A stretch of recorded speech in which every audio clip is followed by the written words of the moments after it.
অসমত ড্ৰাগছৰ অবাধ প্ৰচলনে নতুন প্ৰজন্মক ধ্বংসৰ গৰাহলৈ ঠেলি দিয়া পৰিলক্ষিত হৈছে আৰু অসমৰ ডক্টৰ হিমন্ত বিশ্ব শৰ্মা নেতৃত্বাধীন অসম চৰকাৰখনে এই ড্ৰাগছ বিৰোধী অভিযান যিধৰণে চলাব লাগিছিল সেই তেনেধৰণৰ অভিযান চলোৱাত তেওঁলোক ব্যৰ্থ হৈছে। সময়ে সময়ে জনচক্ষুৰ তেওঁলোকে নিজক প্ৰতিষ্ঠা কৰিবৰ কাৰণে অভিযান চলায়। তেওঁলোকৰ অভিযানত পুথি খলিহনা যিসমূহ পেডলাৰ থাকে পেডলাৰসমূহ তেওঁলোকে কৰায়ত্ব কৰিবৰ কাৰণে সক্ষম হয়, কিন্তু যিসমূহ বৰালি গোটেই ব্যৱসায়টোৰ লগত যিসকল জড়িত বাঘা ব্যক্তি সেইসমূহক কেতিয়াও তেওঁলোকে গ্ৰেপ্তাৰ কৰিবলৈ বা তেওঁলোকক চুবৰ কাৰণে সাহস কৰিব পৰা নাই। আৰু অসমৰ স্মাৰ্ট আৰক্ষীয়ে বহু সময়ত এনেকুৱা ধৰণৰ ঘটনাসমূহত যি ধৰণৰ কঠোৰ ব্যৱস্থাপনা ল'ব লগা আছিল তেনেকুৱা ধৰণৰ কঠোৰ ব্যৱস্থাপনা গ্ৰহণত তেওঁলোক ব্যৰ্থ হৈছে। আমাৰ মূল কথা এটাই যে বহু পৰিয়াল নিশ্চিহ্ন হৈ গৈছে, বহু পৰিয়ালত বিভীষিকাময় পৰিৱেশ সৃষ্টি হৈছে। সেইবাবে সদৌ অসম ছাত্ৰ সন্থাৰ আহ্বানত অসম উন্নতি সভা অসম সেনাৰ আহ্বানত আজি সমগ্ৰ অসমত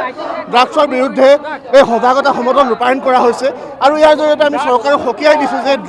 অবৈধ যি ড্ৰাগছৰ ব্যৱসায় এই ব্যৱসায়ৰ সমূলে নিৰ্মূল তেওঁলোকে উৎখাত কৰিবৰ কাৰণে চৰকাৰে ব্যৱস্থা গ্ৰহণ কৰক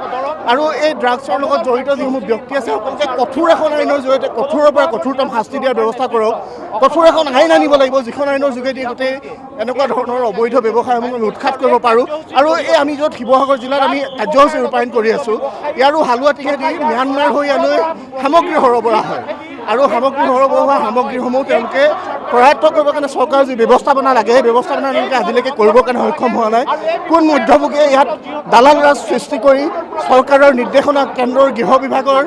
যি নিৰ্দেশনা আছে যে ম্যানমাৰৰ পৰা কোনো সামগ্ৰী সৰবৰাহ হ'ব নোৱাৰে, সেই সৰবৰাহ হ'ব নোৱাৰা ব্যৱস্থাপনাক বুঢ়া আঙুলি দেখুৱাই মুখ্যমন্ত্ৰী হিমন্ত বিশ্ব শৰ্মা ডাঙৰীয়াৰ নেতৃত্বত চৰকাৰখনক বুঢ়া আঙুলি দেখুৱাই তেওঁলোকে যে পাৰিছে এই কিহৰ কি শক্তিৰ বলত পাৰিছে তাক